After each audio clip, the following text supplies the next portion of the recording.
Bhagavate Vasudevaya Veda Vinashinam Nityam Yayanam Ajam Avyayam Satam Sa Purusha Partha Kam Ghata Yati Hamtikam.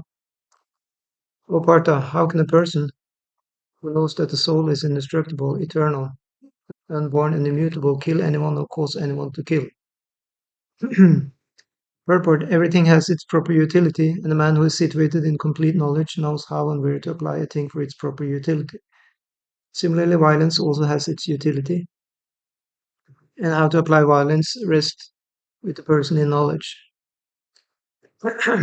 Although the justice of the peace awards violence, although the justice of the peace awards capital punishment to a person condemned for murder, the justice of the peace cannot be blamed because he orders violence to another person, according to the codes of justice. Yeah. So Krishna is continuing to pep up Arjuna, making ready to fight again. Uh, we are living in the world of illusion.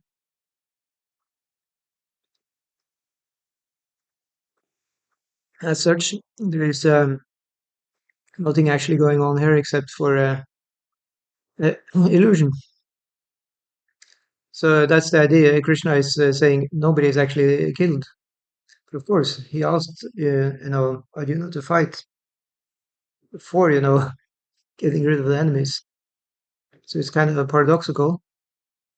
But that is what life is in the material world. It is paradoxical. Krishna has given a system called Dharma. Dharma, yeah. That is, the law by which we follow that. Then we can do, our material activities illusory. Nonetheless, we have to do them because that's, our stage. Yeah. Um, God's system that we are doing are conditioned, very conditioned in our activities. You know, according to a divine law. Yeah. Will make us, Krishna aware.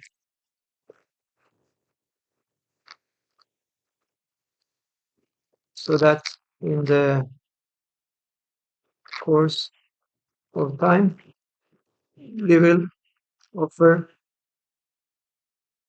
these activities to him. At that time, we become devotional. The solution to the material dilemma. So in Manu Samhita, the law book for mankind, it is reported that a murderer should be condemned to death so that in his next life he will not have to suffer for the great sin he has committed. So there is the death penalty right there. We don't have that in most countries.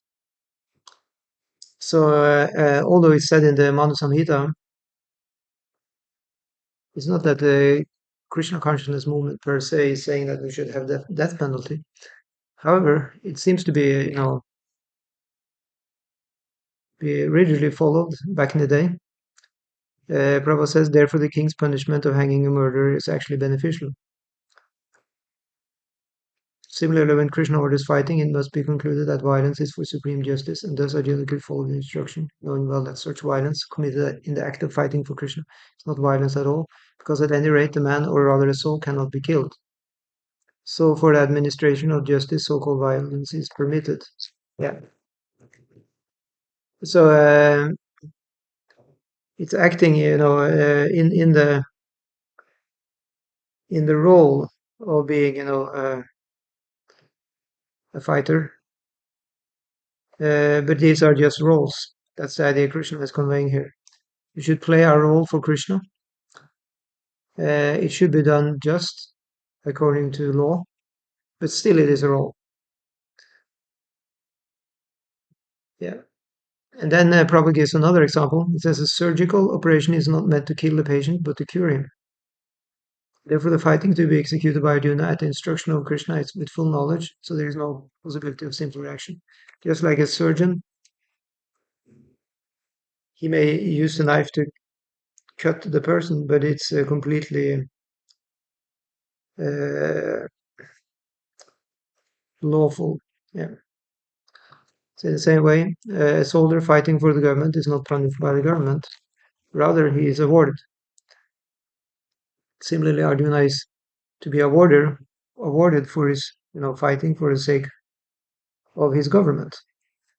And then Krishna goes on to tell about the difference between the body and soul, just to instill in Arjuna the knowledge that actually the soul is never killed. So he says, as a person puts on new garments, giving up old ones, the soul similarly accepts new material bodies, giving up the old and useless ones. Yeah. So I'll give us a little break. I will copy this YouTube streaming to to our WhatsApp group. Just give me a second. Now you can try and digest the subject matter today, which is the difference between the body and the soul, and also Dharma. Uh, so feel free to come with any comments or questions to contribute to the discussion.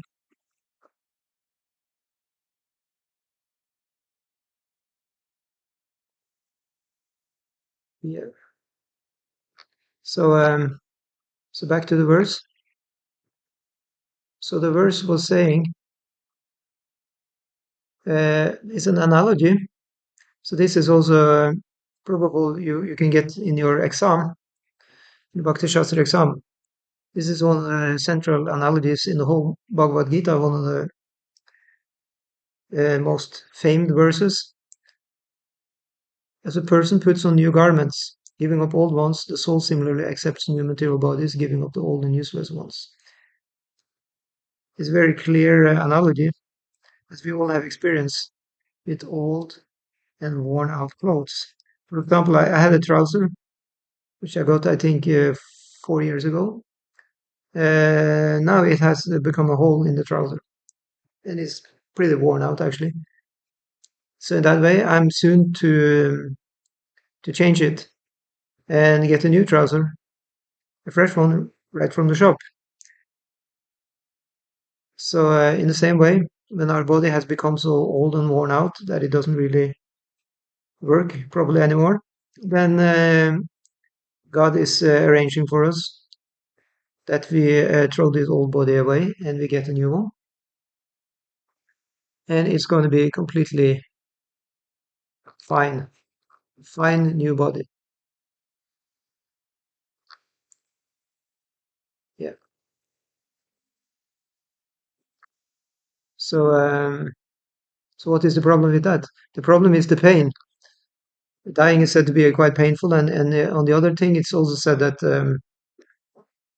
uh, it's also painful for the mind because we get attached to our situation, our role that we play in this body. For example, now I have a male body and play a man. Another person has a female body. Another person has a dog body. These are all roles we play. So now it seems to be getting a visitor here. I heard some playing on the drums. Okay, so anyway, in the next life we may be in another situation and it's uncertain for us what that is going to be. And we get attached to people, we love people. In that way, we don't like to leave. It's natural. However, it's said in the books that it's good for us to actually change the body so we can move on in our spiritual journey.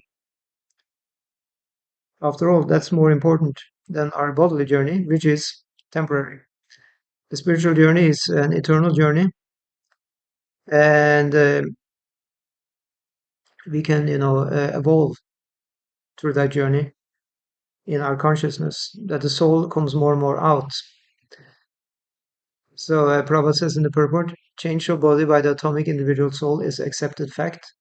Even the modern scientists who do not believe in the existence of the soul, but at the same time cannot explain the source of energy from the heart, have to accept continuous changes of body which appear from childhood to boyhood and from boyhood to youth, again from youth to old age. From old age, Hare Krishna. Nice. I was just thinking about you. I thought it was you who was coming. Great. Ja, du har akkurat starta. Of course. As many you like. Yeah. Yeah. So we're on the Bhagavad Gita, chapter 2, text 22. We have this famous verse, it says, as a person puts on the new garments, we are also, changed in the body when the old body is worn. And I get the example, that I actually have a trouser now which has a hole in it, is a little worn out. And actually, I got a new trouser recently to actually change out that trouser, completely new trouser straight from the shop. And it feels great to have a new trouser, and the old one doesn't feel so good anymore. I just want to get rid of it. So in that way, this change of body is actually desirable. It's not actually bad. Of course, then come the question, when a person is born, why they're crying? What do you think is the answer? I heard it's in the womb, but it's very austere. Exactly. Yeah. One is bitten by worms or mites or something like that. And whatever, the mother is eating, some spicy food or some sour stuff or whatever, it's all, going to the baby also. And apart from the obvious, you're entrapped in there for how many months? 9 months, yeah. And it kind of bent down. You don't see any sunlight in there.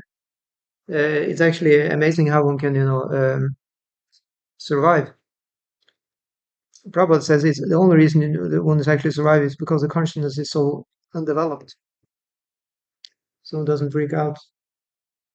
Yeah. So then Prabhupada says here, transference of the atomic individual soul to another body is made possible by the grace of the super soul. Super soul fulfills the desire of the atomic soul as a friend fulfills the desire of another. And then we have, the analogy from the from Mundaka Upanishad, also the Shvetar Upanishad.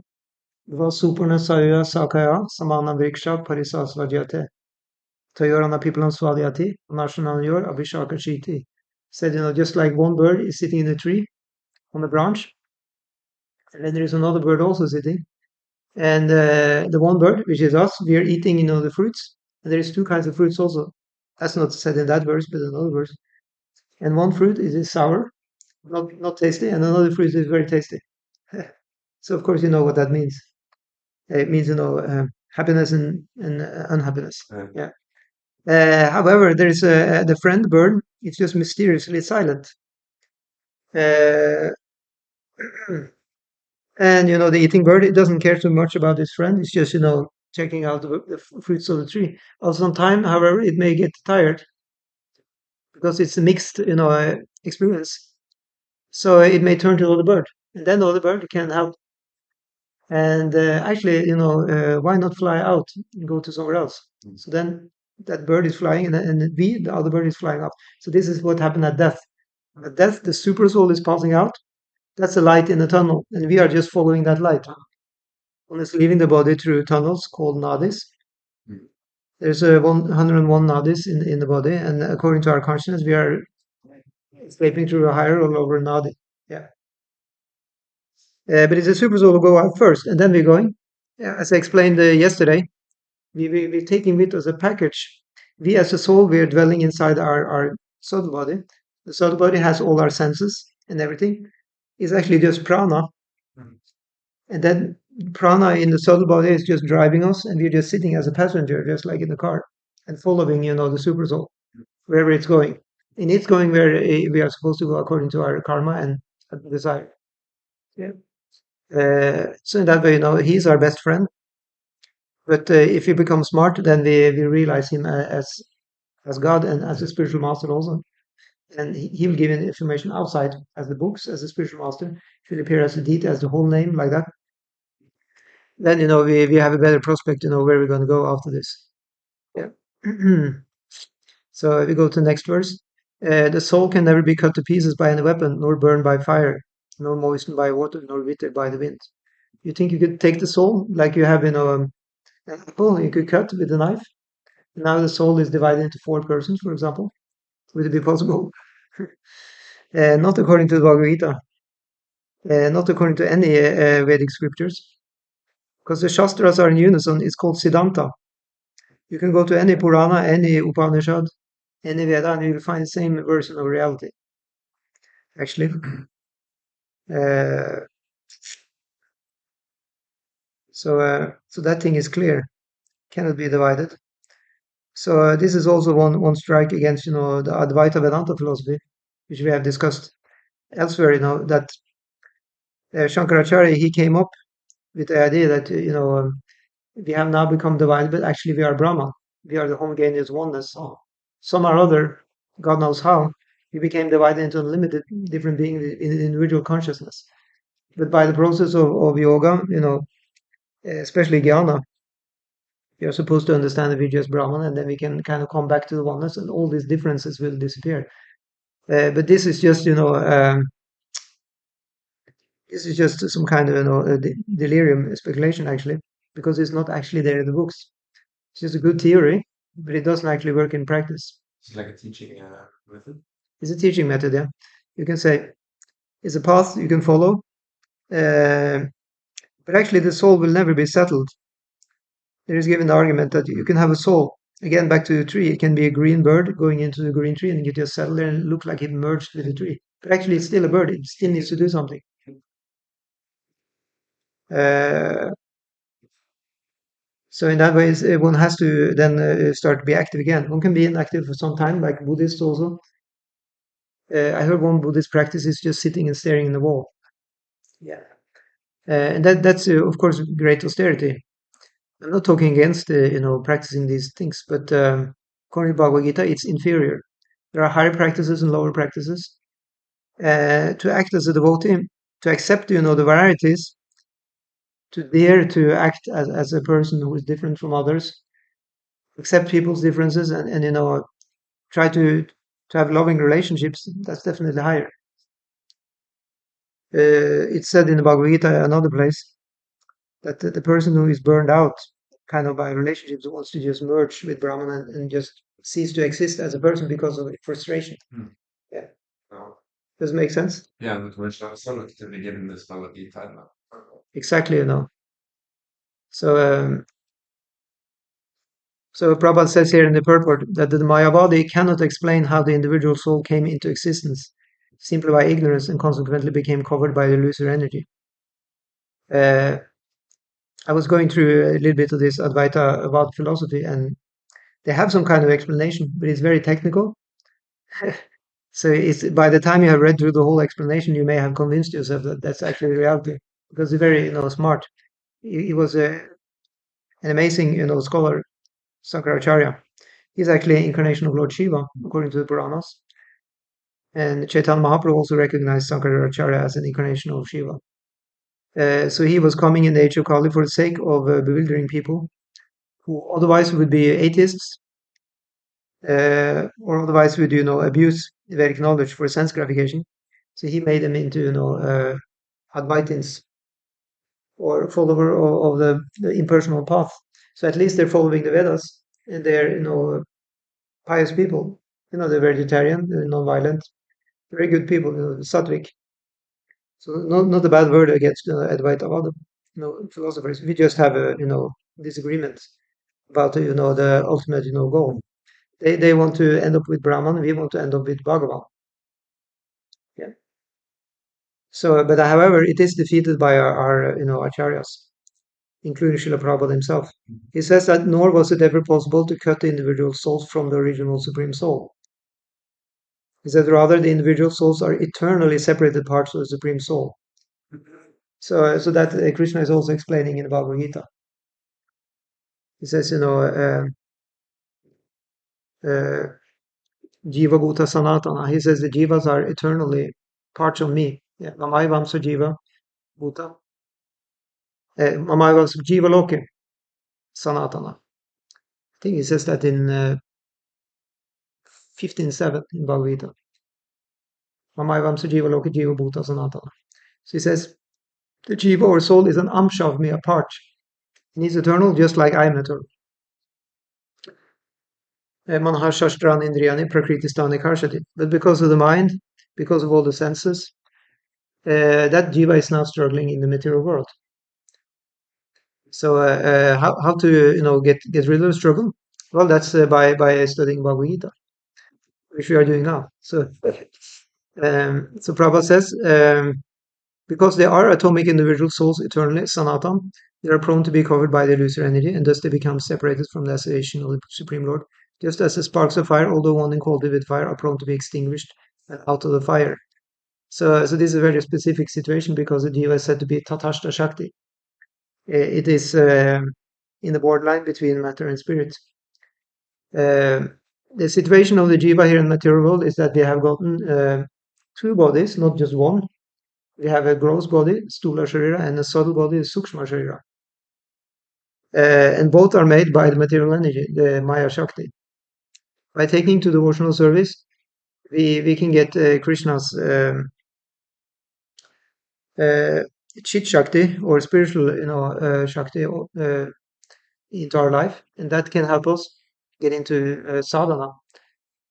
And then we can develop another body, which is a spiritual body through the sadhana practice, and that happens through meditation. Yeah. And there is given another verse. I think Prabhupada is coming with that verse later in the Gita. Yeah, it's just like it said. It said that the fishes they are put in the eggs somewhere, and they're meditating actually on their offspring. When they meditate, then some or other they are born out of the eggs. Similar to bird also, it's meditating. So this kind of meditation is also the way of actually getting a spiritual body eventually. Just like by meditation, they actually say even still by our thinking power, but by our mind, we are creating our gross body. I think they did some investigation that people mentally, how they are mentally, it shapes, the outer flesh.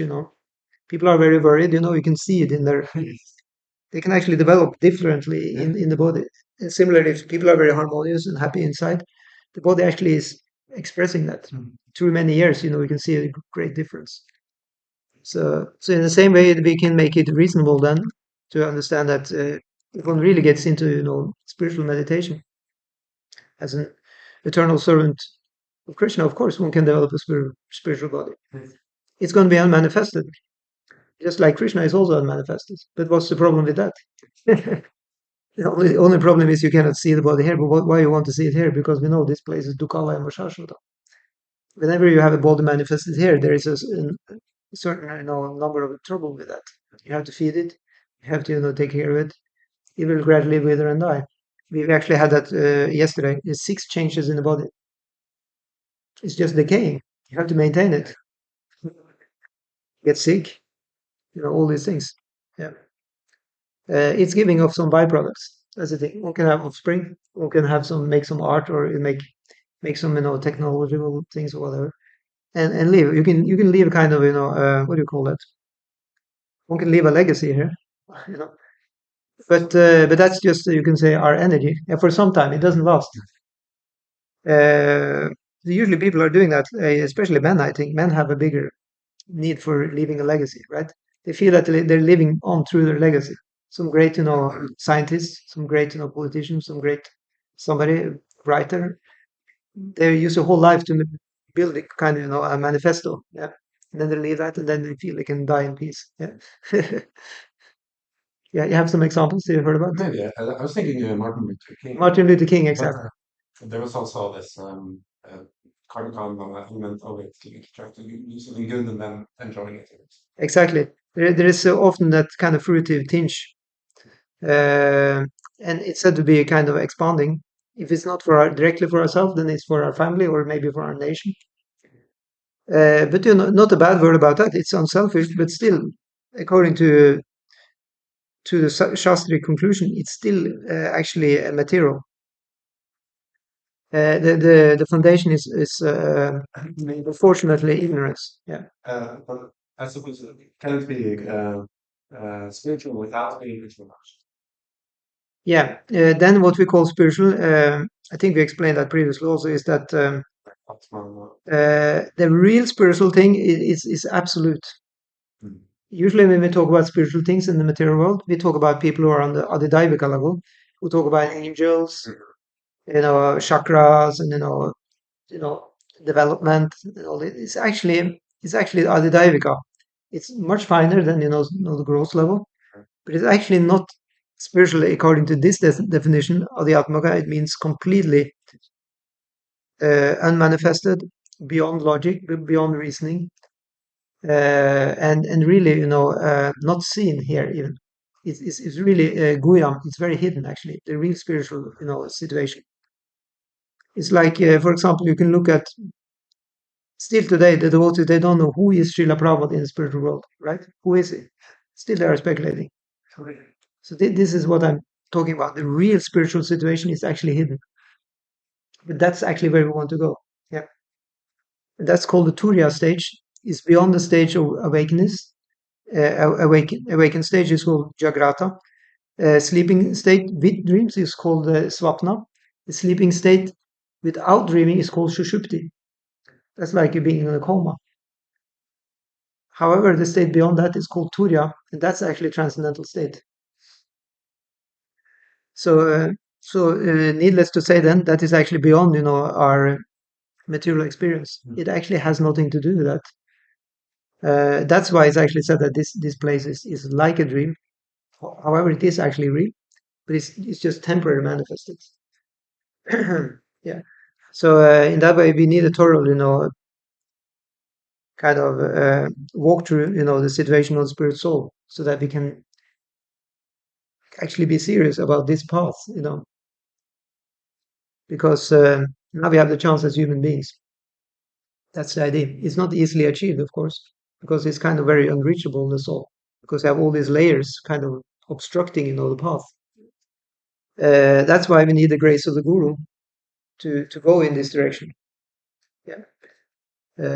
Just like say if you want to learn to be a rocket climber up the Mount Everest, yeah, you probably need a good, trainer. You can't just try and climb the Mount Everest. You can do for some time, but after some time, it will be too much. You have to go down again, or you will fall down. Yeah. So in the same way, this path of Krishna consciousness is actually very difficult. In the beginning, it may be okay. You can climb a little bit, but for some time, it's completely impossible. You have to go down and get some good training, some good help, actually be able to traverse the whole mountain and reach the top. Yeah. So the next verse has said, it has said that soul is invisible, inconceivable, and immutable. Knowing this, you should not grieve for a body. Yeah, so a few more things about the soul, which I already said, is actually completely invisible. If, however, you think that the soul or the symptoms of life will always be born and die forever, you still have no reason to lament, Almighty Art. And so Prabhupada here talks about, you have different philosophers, you have the Buddhists, you have the Lokayitikas and Vaibhashikas, which maintain that life symptoms take place at a certain mature condition of material combination. So that sounds very much like the major theory today. But still, then why should one cry if it's all this because of material combinations? Actually, I heard yesterday, there was one of these AI scientists. He had found out by mathematical theory. Actually, he wrote a theory. He is proving actually by mathematics that artificial intelligence, it cannot create consciousness. You will never in the future have any kind of computer or computer program which can actually be conscious. You can use a thermal environment to prove that. Okay, but to actually have a conscious person by computer is impossible. Well, According to him, yeah, you have to put the jiva inside. the Krishna says that jiva is present everywhere. Yeah, so in that way, yeah, so by mystical means, they can do it. Actually, that could be possible because there are some accounts in the old days. Like I mentioned before, there are two stories which I found. Actually, I think I heard one more also of some great sage. He made a machine. Both cases, they made the most beautiful woman.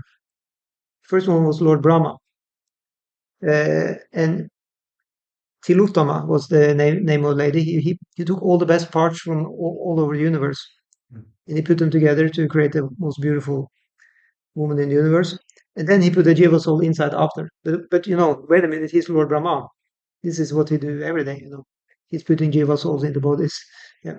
Oh, he's Yeah. So in that way, it said Lord Brahma and Lord Indra and all the gods, they have created all the organs that we have in our body. Like you can look into the body and see, you have the heart there, you have the lungs. Each of these, organs, they have a signature from one of the devatas. I don't remember. I saw one place. This Tostri, the Vishwakarma, he's the architect of the demigods. He's making vimanas, as a job, flying, spaceships for the devatas, so they can fly around. Or he makes them great assembly halls of Indra or like that. He can also create all the machines, and he has also created few organs in our body. Yeah, apparently. After what I said. Vishwakarma. Vishwakarma. Yeah. Because if you look inside, you'll see they're actually working as machines. So anyway, this is a different concept, but actually it's connected. That there is no need to cry for a machine who gets broke. Of course, people are crying when their car is breaking down. Yeah. So that way, you can kind of understand because people put affection in there. But that's unfortunate because then you have to get a new car because of the attachments. Yeah. Again, get the problem. Yeah. So Prabhupada is not encouraging this here. So next verse is saying all created beings are unmanifest in their beginning, manifest in their interim state, and manifest again when annihilated. So what need is there for lamentation? So interim means in the middle, yeah. So avyakta, adini, bhutani. Avyakta means unmanifested. Adi, it means before. Before is unmanifested. Vyakta madhyani is manifest in the middle. That's now. But then, in the end, then again it's unmanifested. So what need is there for lamentation? Things are very, very, temporary here. So Prabhupada says, accepting that there are two classes of philosophers, one believing in the existence of soul and the other not believing in the existence of soul, there is no cause for lamentation in either case. Yeah, like that. So next verse says, you can have your Gita there if you like. Yeah, anyway, so yeah, I think I put the Gita there. It's a bit on the side there. Yeah, so in text 29, Pascharavat paschati kaschidenam, Pascharavat vadati tataiva chamnya, Pascharavat chainamanam Srinoti Shrutvapi Enam Not Chaiva Kaschit. Some look at the soul as amazing, some describing as amazing, and some hear of him as amazing, while others, even after hearing about him, cannot understand him at all. Yeah. And then Prabhupada is quoting a lot from the Upanishads, actually. In the Bhagavad Gita, you find a lot of quotes from the Upanishads. And the reason is because Bhagavad Gita is written in Upanishadic style. It's kind of written in the same style. It has many verses in the Gita I found exactly the same in the Sanskrit. They are found in some other Upanishads. Yeah, a lot of them. So in that way, and the philosophy, of course, is the same. It's just that here it's completely connected to Krishna. Usually, most of the Upanishads they don't talk about Krishna directly. They just talk about God in indirect terms. You can mention him, Tat, or the absolute truth, or something like that. That's why impersonalists they like the Upanishads so well. So in that way, Gita is called Gita Upanishad, and it's actually better than the Upanishads. Sarva Upanishad Gabo. So it's the wish fulfilling cow of all the Upanishads. Yeah, you're on this verse now. Yeah. Yeah. Just looking at the translation. Yeah. So Enam and Tata for the soul for energy. Where is that in 29? Yeah, it was Yeah.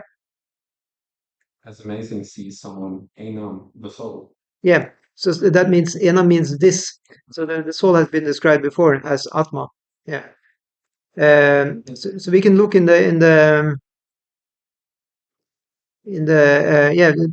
last two paragraphs in the purport. You like to read? Okay. Read after the Upanishad.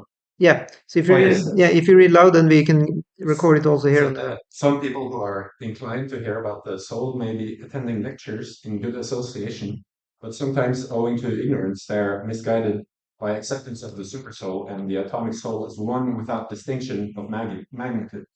It is very difficult to find a man who perfectly understands the position of the supersoul, the atomic soul, their respective functions and relationships, and all other major and minor details.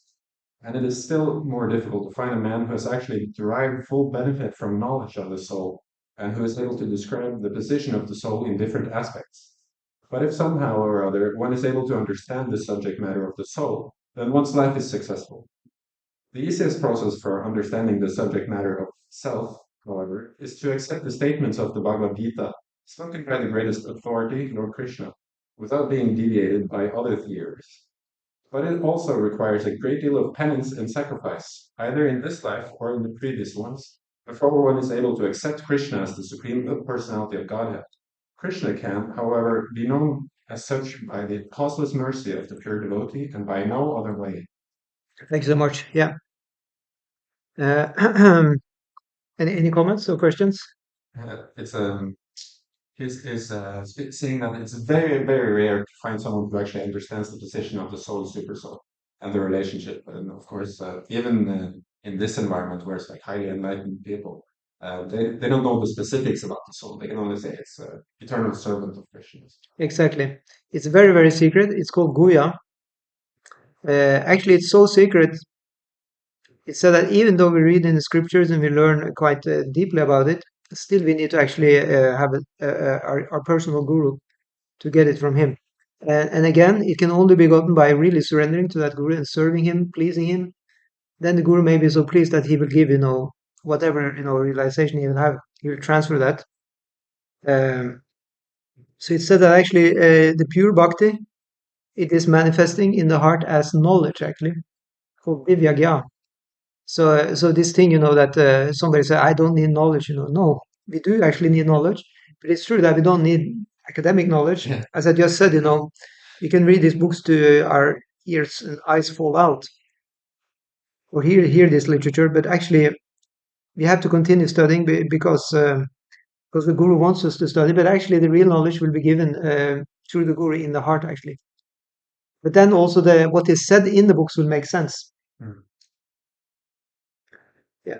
He also says that the easiest process is to simply accept what is being said about the Bhagavad Yeah. Gita. That is. However, it's said that on a certain stage, um, one will also have, an understanding, practical understanding. Mm. Yeah. So in the beginning, we simply just accept, and we do that just as a Surrendering. yeah, as a part of the surrender, as part of just being obedient. Obedience is very important. It's just rules we have to obey. Yeah. Because I'm now trying to get a job, so I was looking in the job offer, and it was very interesting, what they said, because it took a psychology test, Yeah. and it was very interesting what they were writing. They wrote, "Do you like, uh, do you like to follow, the rules?" And I knew that they wanted to have a positive answer. That yes, but then I understood, and actually, this, like any kind of job you want to apply there, they like people who follow the rules strictly, Yeah. to be on the time and all these things. So how do we get this idea that in bhakti yoga we can just kind of, rules are not so important. We can just do our own thing. Of course, I know what you mean, because later on it said in the pure loving affairs, then there is spontaneous. But I would say it's the same thing in the normal job also. If you got that far in the job that you're you're CAO on the job, and you're best friend with the boss, who's the boss for the whole world, then somewhere or other you can be spontaneous. You can just skip 2 days, and he doesn't mind, because you're just so brilliant, genius. But, until we reach that level, we have to be strictly full of, Actually, I think you're skipped you guys, so quickly decline maybe a little bit. yeah, that's the point, Depends on all the reasons why you're doing it. Like it said that a few, very, very few, seldom devotees, they can behave like avadutas, and just wander around in the woods in rags. Oh, But there, it said that they're actually not preachers. You cannot preach when you look like a bomb. Yeah. they're just investigating on all. yeah, they don't care about nothing else.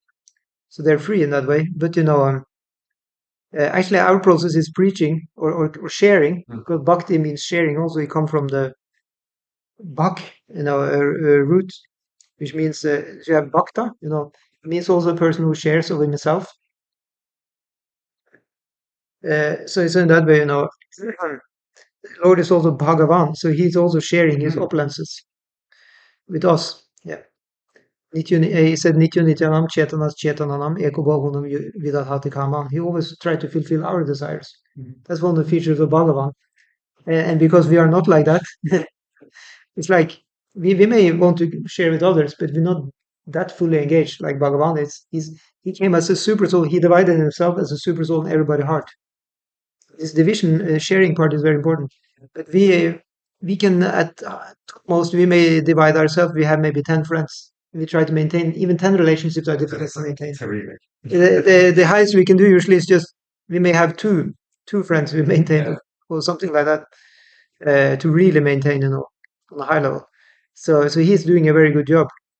And to have the same relationship with Krishna is like it's not so easy. So we really have to level up to actually become devotees. So that's why it's called bhakta, to be on that path of bhakti. So yeah, so we can understand. We may like a little bit behind Krishna, what he has done for us. So yeah, so we shouldn't be surprised to know that we may think, I'm not that advanced, in bhakti. Of course we're not. We have just started, it will take some time. Yeah. So, but anyway, we have the knowledge that at least we shouldn't now reverse and get into complete bodily identity and Yeah. yeah. Certainly, like I've heard, I think Prabhupada said that there's no chance of falling out at a certain point because you're so Yeah. connected. It's true, and that level is called asakti. So we have the level adau shrada tata sadhu sangha. I think Prabhupada will mention that later also here in the Bhagavad Gita. It's like you start with shraddha, faith, and then you have this association of devotees. You have the bhajan, you have the practice. You get anartha, you get purified in the heart, you become steady. Then you get taste, spiritual taste, and then you get asakti. Then you become attached to that spiritual taste. But that is a very high level actually, because the spiritual taste is not exactly a taste just from liking, a nice kirtan or liking a nice class. This is actually sorry for it's actually sense gratification, okay? Because it resonates with us. The taste is good. It satisfies our mind like that. But actually, a higher level is actually like the name of the whole Lord, even if chanted by anybody. Yeah. You just like the name, and you like any form of Krishna, even if it's not performed very well. The artwork. Simply to be reminded of Krishna. It's called this kind of real attachment. And it's like eternal love. Yeah. When that is actually coming up, that is actually then sure that we actually go back to God. Before that, there is danger, you can say, to get into something else. Yeah. Okay, so next verse 30. Deo nityam avadhyayam de sarvasya bharata tasmat sarvani bhutani natvam sochitamarasi. Yeah, so it's a lot about the deha in this book. Dehi means one who has a body. Yeah, just like you have yoga and yogi. One who does yoga is a yogi. One who does body is body. Is a body, you can say. Yeah. Body. Yeah. So in other words, it's pretty much an attachment, something one is into. So, O descendant of Bharata, he who dwells in the body can never be slain. Therefore, you need not grieve for any living being. But still, even though we are really dwelling in the body, we still cannot. We still cannot die. The body is just changing. Actually, the Lord is doing us a favor. He's giving us, a new body we can play with, and the old one is useless. Yeah. So Also yeah, says that you should be happy that they were given new bodies. It says yeah, he says that. He says that. Yeah, and then he gets back to the duty of the kshatriya. Considering a specific duty as a kshatriya, you should know that there is no better engagement for you than fighting on the religious principles, and so there is no need for hesitation. Because if there is anybody who is into Dharma, is the Kshatriyas. Yeah, This is their job. even the demoniac Kshatriyas have this quality. They are kind of glorious. Yeah, they are glorious. You have many of them. You know, they were, always taking care of the Brahmanas. And in that way, they sometimes become blessed even though they were demons. Yeah. So here we have a little bit of about Kshatriya. The second order for the matter of good administration is called Kshatriya. Kshat means hurt. One who gives protection from harm is called Kshatriya. Trayate, to give protection. So it's Kshat Trayate. Yeah. So it's the best well-wisher of the people. However, they are trained for killing in the forest. So they are challenging a tiger face to face, fighting with the sword. This is actually going on in Jaipur state, Prabhupada says here. The Kshatriya king of Jaipur, he had to prove himself that he was fit to be a king. Yeah. They find still tigers to fight in the jungle? Probably they do, yeah. Thought there were so few left. There were barely any population. Yeah, I don't know. Probably now they do it, simulation on the computer. No, I think they breed the tigers specifically for that. Oh, yeah, probably. Yeah. That sounds like. Yeah. So, and then we have, from the Dharma Shastra, Prabhupada is giving a quote here. In the battlefield, a king or a kshatriya, while fighting another king envious of him, is eligible for achieving the heavenly planets after death. As the Brahmanas are also attain the heavenly planets by sacrificing animals in the sacrificial fire. So, so this thing, that the kshatriya is eligible for heaven, it's stated in many different places in the books called the Dharma Shastras. It is to really give the kshatriyas that heroic power, that they just go head first into the fight, because they know that, doing that, showing heroism, not fleeing from the battlefield, they are definitely going to Swarga after this.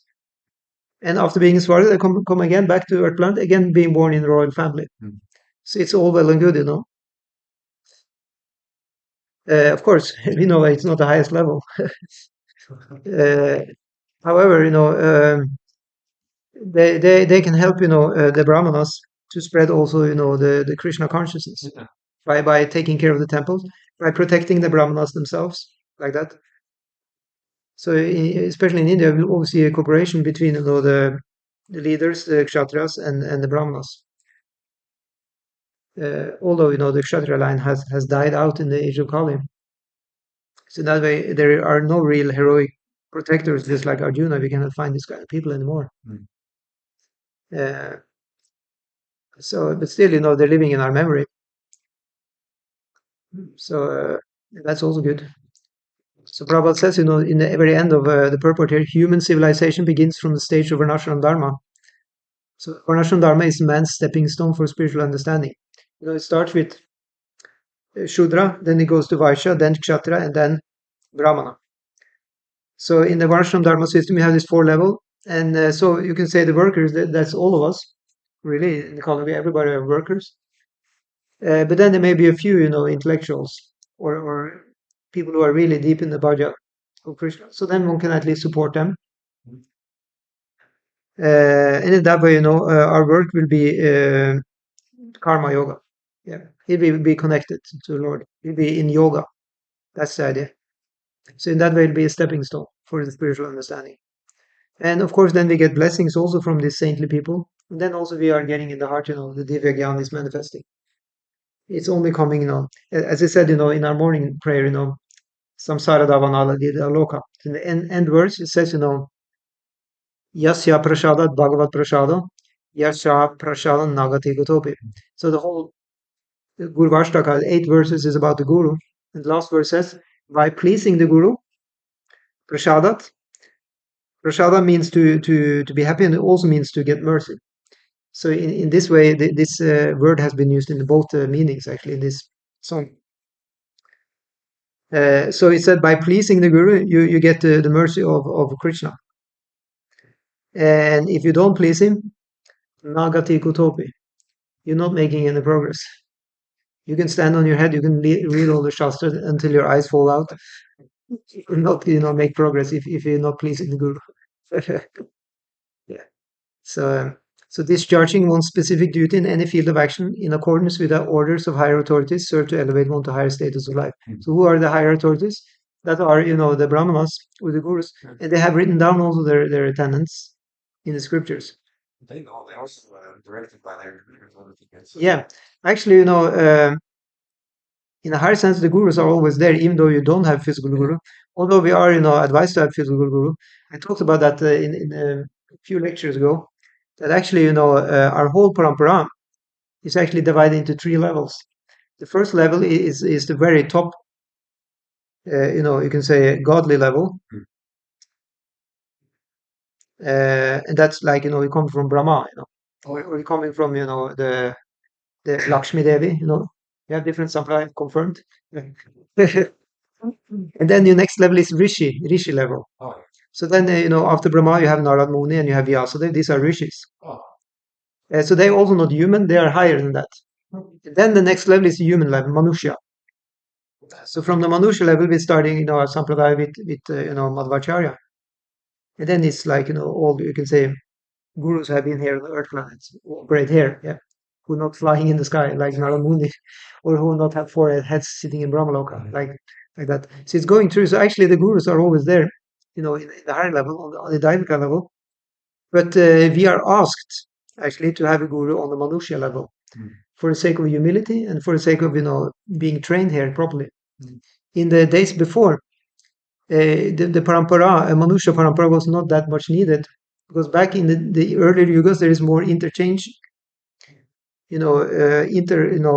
connection between the higher levels and the human level. So at that time, the Daivas and the human beings were all the time meeting. Just read in the Bhagavatam, in the Mahabharata, in the Dwapara Yuga, there was much more exchange. All the time. Yeah, it was like usually, here Narad Muni come flying down from the sky. So it's like, okay, what's going on? Yeah, any news, like that. And Narad Muni, he will give you the news, He came to Kamsa and he told Kamsa some things, and then Kamsa, he got really okay. And then he started sending people to kill Krishna. He was informing, and so people were used to it. However, in Kali Yuga, it stopped. Now, at best, you may get, some UFO or something coming. But these are, from the lower levels. So they are coming, because they are demonic vibes here on Earth. They're coming because of the lower kind of vibration. From Yeah, below. they're coming because of the tamasic vibration. The heavenly people, the rishis, they're coming because of divine vibrations. So if you're very sattvic, if you're doing a lot of sattvic activities, pure activities, then the daivas, the angels, rishis, they are coming and cheering us up. Like even talking about this, attracted by divine literature. Yeah, but all these bad vibrations, like all the Ugra karma going on, all these huge industrial enterprises, like they open this large hadron collider, spinning around atoms, Or Where is it? In Switzerland, or where is it? Yeah. It's going through two or three countries, yeah. And they're just spinning atoms, yeah. And it costs like millions. And I heard, there they were having some kind of weird rituals and like that. Yeah. I mean, of course, it's just some rumor, but it looks like they actually were into some kind of dark stuff. And I wouldn't be, surprised because it's kind of very heavy vibes, with all these, machines and stuff. So, but anyway, I mean, don't take this seriously, but it was just kind of, I just wanted to find an example. I've been there actually. You've been there? I've been there. How did you get there? I was through physics class in my university. So you're actually allowed to enter there? Yeah. Whoa, I thought it was kind of a secret place. I think in the Collider, it's a location. Of course, yeah. You can come visit them. You have tourists. Okay. Tourism. Yeah.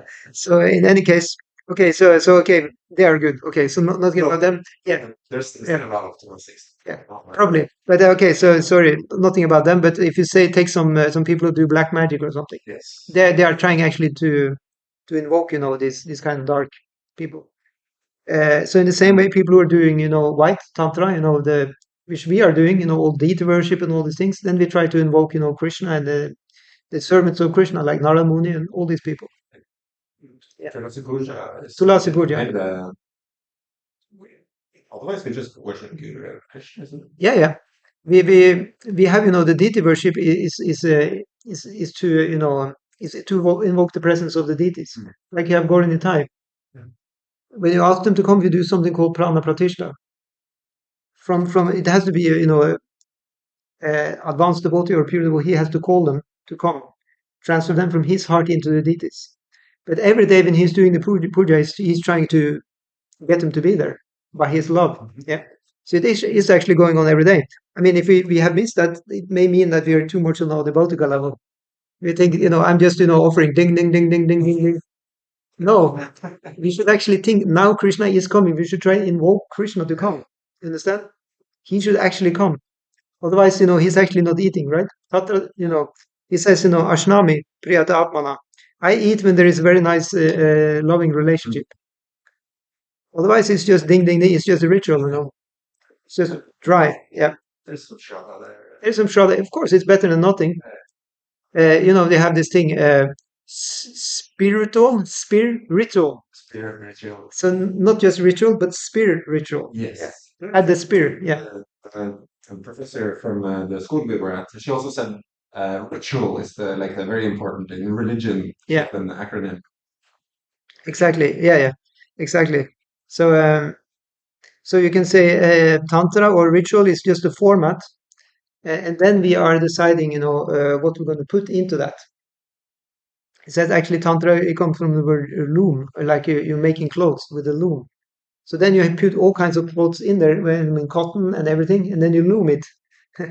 So how it's going to look like, that's up to you. But this method is kind of, the machine for doing that. Yeah. So it's up to our consciousness how well it's going to, be manifested. Yeah. So I experienced that, that somebody who was cooking so nicely and were so devoted, it felt like, the prasadam was coming from Krishna.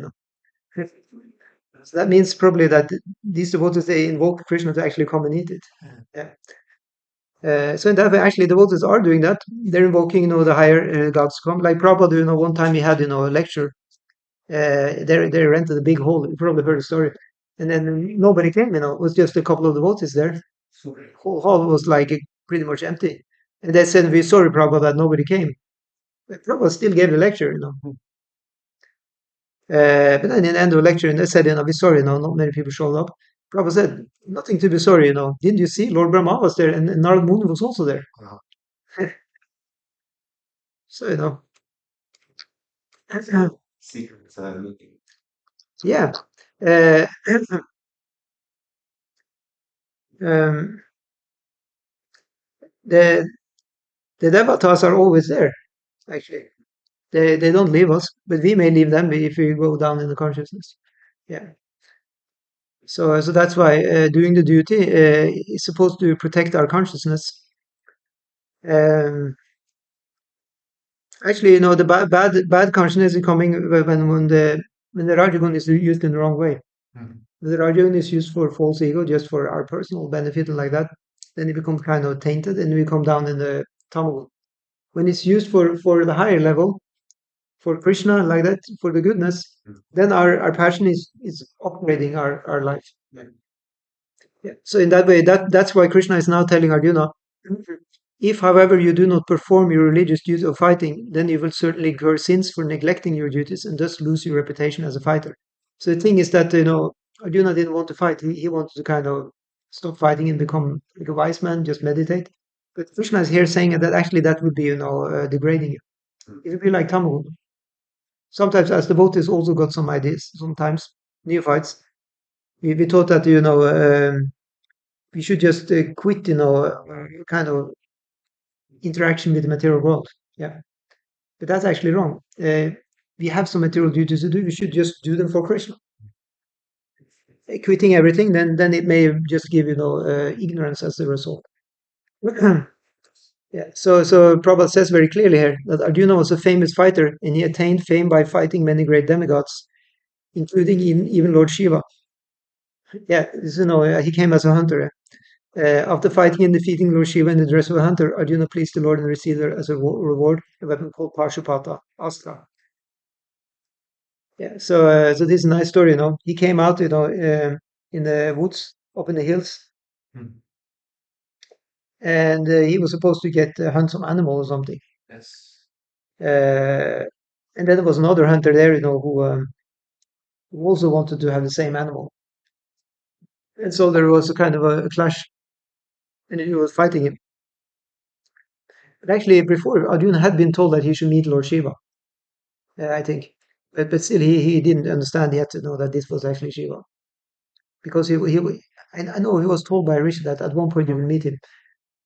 It's very often like that when one is supposed to meet one of these great, demigods or gods. Actually, I heard that Hindus, they don't like if you call Lord Shiva a demigod, because it kind of denigrating Lord Shiva in their eyes. Yeah, he's also Bhagavan. So I now not call Lord Shiva demigod anymore. I call him God. Okay. He's a god. Yeah, of course he's not Param Bhagavan, but he's a manifestation of Bhagavan. Yeah. So so in that way, many times they come in unexpected ways. The gods.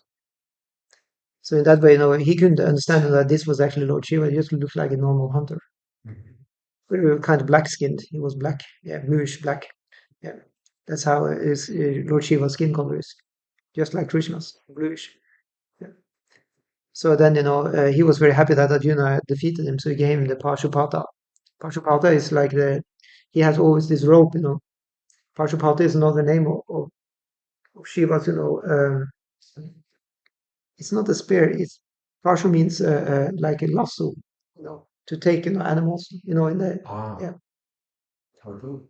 No, it's a rope. Rope. Oh. That's what it is. Yeah. So, yeah, a lasso, like Lucky Luke. Yeah. Isn't Lucky Luke doing that? Yeah. Lucky Luke, the cartoon figure? That's before my time. Okay. Yeah, I was growing up with Lucky Luke, so I was thinking of Lucky Luke when I hear about lasso. Yeah, so it said that this Parshupata is also a weapon that constables of Yamaraj have when they come and take, anybody who's not, a divine person or a godly person. They take them by this lasso. And actually, they take the subtle body with that. They drag it out of the gross body. Yeah, enough scary stuff. So, yeah. So anyway, Prabhupada is concluding, that Arjuna, he will go to hell not by fighting, but by withdrawing from battle. Yeah. So much for peacefulness like that. Because a kshatriya is not supposed to be into the mood of peacefulness. He should like to fight. A brahmana is completely opposite. He likes to fight, and he avoids. He likes peace. It's like He avoids fight. Story would never be concluded by going to hell, and that will be like he goes there to get some weapons. Exactly. It's like he's always, a fighter person. Yeah.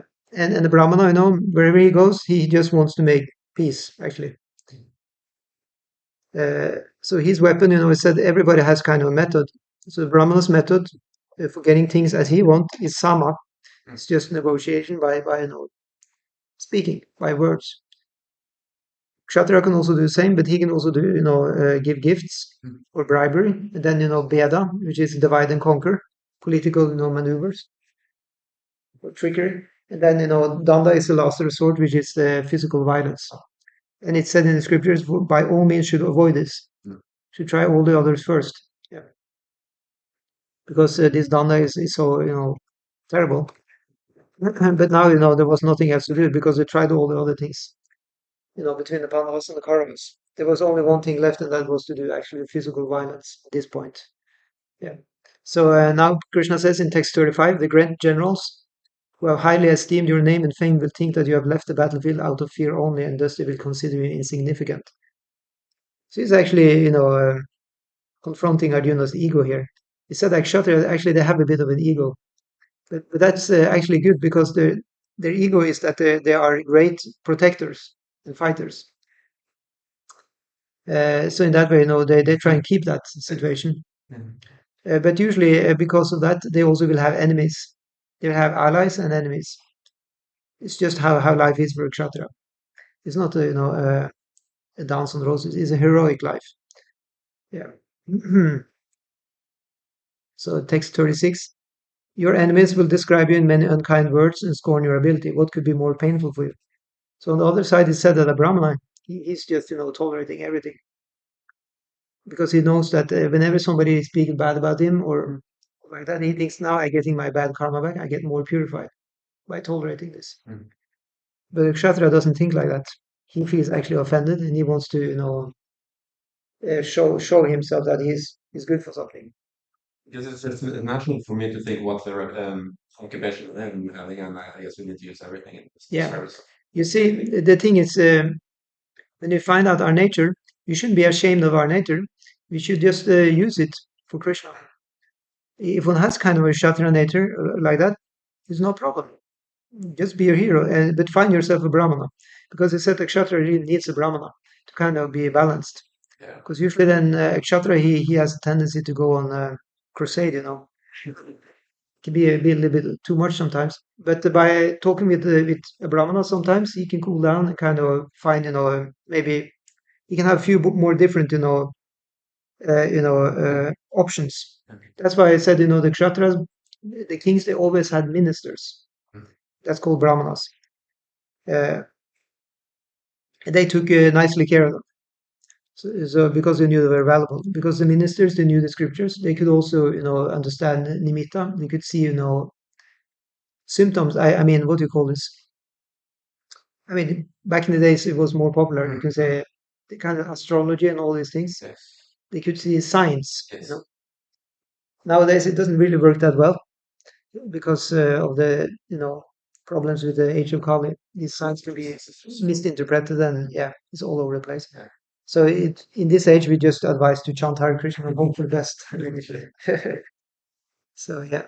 So anyway, yeah. So it says, either you'll be killed, retain the heavenly planets, or you conquer and enjoy the heavenly kingdom. Therefore, get up with determination and fight. Don't fight for the sake of fighting without considering happiness or distress. Will also gain victory or defeat, and by so doing, you should never incur sin. Yeah. And for me, this verse is a little bit significant. It's Yeah. just a very quick summary of my Yeah. Yeah, it is. In what way you like it? He says, he says kind of says opposites. He says sukha dukkha samaya kritva labha labha jaya jaya. Yeah. It says jaya or ajaya. Either you win or you lose. You're happy or you're distressed.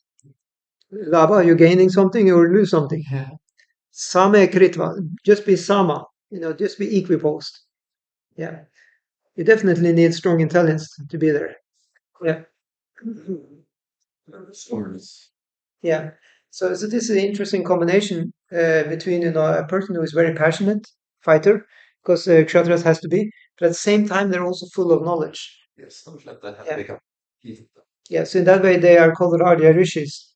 They're both great leaders and also wise people. You have many stories of these saintly kings. Like back in the day, in India, you even had the great kings who even were Sanskrit scholars. They wrote, poems in Sanskrit, great, spiritual treatises. And at the same time, they were fighting outside in the battle. They could do both of them. Yeah. So they were like both Brahmanas and Kshatriyas at the same time, actually. Some of them. Yeah. So purport Prabhupada says, Lord Krishna now directly says that Arjuna should fight for the sake of fighting because he desires the battle. There is no consideration of happiness or distress, profit or loss, victory or defeat in the activities of Krishna consciousness. Well, of course, we often are thinking in terms of profit loss. So that means that Is it specifically because Arjuna is a Kshatriya that he's saying this and that that's his Yeah. occupation, or is it something you can do Yeah. regardless? You can say this thing is actually a little deep. It goes deeper. See, it has to be understood properly. It's not that we don't care about the result at all for what we do. Say, for example, you're asked to cook the Sunday feast. Yeah. Of course, you care, about the result.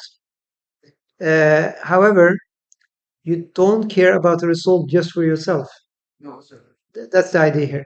So when Prabhupada says there is no consideration of happiness or distress, it means happiness or distress for myself, profit or loss for myself, victory or defeat for myself. But for others, or for the mission of Krishna. We want to have victory for the mission of Krishna, right? Well, let's say that my happiness is Krishna's now. Yeah.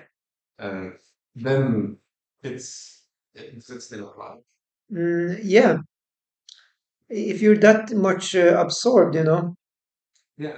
like you have so many instances, Srila Prabhupada became really angry on his disciples because he had arranged some project. There was one famous example. He had a DT installation somewhere. This was in the early days when they were very new to this. So they had, the DT was installed. It was supposed to be installed, but then they hadn't made ready. It was supposed to have fire sacrifice, but they didn't get the ingredients because they didn't know how it worked. Prabhupada was completely, because they took other items which was not at all supposed to be there because they just misunderstood. So Prabhupada at that time, it was kind of, the time was less. The guests already had arrived and nothing was prepared properly. So Prabhupada was really angry on his disciples. So then you can say, and then he was chastising them actually. Yeah. And then the TV reporter or some journalist was there, and Prabhupada didn't care. He just chastised them. And then there was one young, guest who kind of, he had just come a few times. So he understood a little bit what this thing is all about. So he kind of said, 'cause at that time people didn't really know how to act, or who is who. So he just said, uh, why can't you just chant Hare Krishna, I Prabhupada? remember. Yeah. It's not telling about It's like, Prabhupada is so furious, and he's telling him, why didn't you arrange properly? And then this new guy, really doesn't understand nothing. He just says, why can't you just chant Hare Krishna? And Prabhupada, you're right. And then Prabhupada just started chanting Hare Krishna right there and then. Yeah. So you can see, Prabhupada, he was, concerned that things was to be done properly, but it was for Krishna. In the same way, then, when somebody says, just chant Hare Krishna, he could immediately disconnect from the whole situation and just get into the samadhi. So this is such a perfect example how we can actually deal. Because it's not that the devotee just not giving a damn about nothing. Well, we had one example, and that is, the avaduta kind of person. But this we cannot really emulate or imitate. Uh, it depends also on the mission you have gotten from your guru. So usually these avaduta, personalities, they are in different lineage altogether. It's not kind of preaching mission, right? We are like in Iskcon. Oh yeah. Gaudiya Vaishnavism here now. It's meant for spreading to other people. Yeah. So it doesn't really fit to be just a recluse. I think it will still be attractive for us to be involved with them somehow. Yeah. But these things are self-manifested actually. It cannot be mimicked. It's not like I can get an idea. I will be an avaduta. And kind of aspire for that, go to the avaduta school. And no, these things are actually self-manifested. Either it's happening or not, but one should aspire for this because it will be false immediately. Because it's not about that, right? It's not about making a show. No. These are actually these people actually have these emotions. It's for real. So it's very beautiful actually. And when a person is just thinking this is a cool thing to do or something, it becomes opposite. It becomes disgusting for me. Yeah. So that way, most of us we just trying to help really, chip in, in the mission. I mean, according to according to our own nature, what we like to do shouldn't be artificial. Also, like if I don't like to speak to people, why should I, give class or something if I hate it, right? Or if you don't like to cook, why should you do? But if you like to cook, you should do. If you like to speak, you should speak. If you like to do kirtan, you can do that. Whatever you like to do, you can just do. Somebody is good at arranging it or talking with politicians or whatever. They can just do that for Krishna. Yeah, so the problem is that there's really no reason to change anything. Just No, that's the point also. To become somebody one is not needed. Like you can maybe read, that the best person is this kind of person, or the best person is. But another place it said it doesn't matter what kind of job you have, because the main thing is just be a devotee. So yeah. Just if you just offer a little bit somehow to Krishna Yeah, consciousness, it's like yeah, you get somehow the favor. yeah. That's all. It's nothing else. It said, in the Rupa Goswami says, one should offer one's favorite item to Krishna. Mm. And that could be, whatever is the favorite in our life. It could be, eatable, it could be something else. Some or other to kind of color it with Krishna consciousness, dovetail it. That would be a very nice offering. Say, for example, it's a stupid example. Say you like to draw comic books. Then you can draw a comic book with some kind of, theme about, Krishna consciousness. Anything can be, used. Should we read on, or because I said today I will have, all the verses up to verse 38. Is that correct? Yeah. So I finished verse 38. So we could read on, or we could just stop here because we've been going on for 1.5 hours. You want to have more? We can go on until No, 4 o'clock. because the next verse is like thus far I'll Yeah, that's the point. It's kind of we're getting into another area now. So very good. So we stop there. Srila Prabhupada ki jai. There's a. Let's not stop this on YouTube.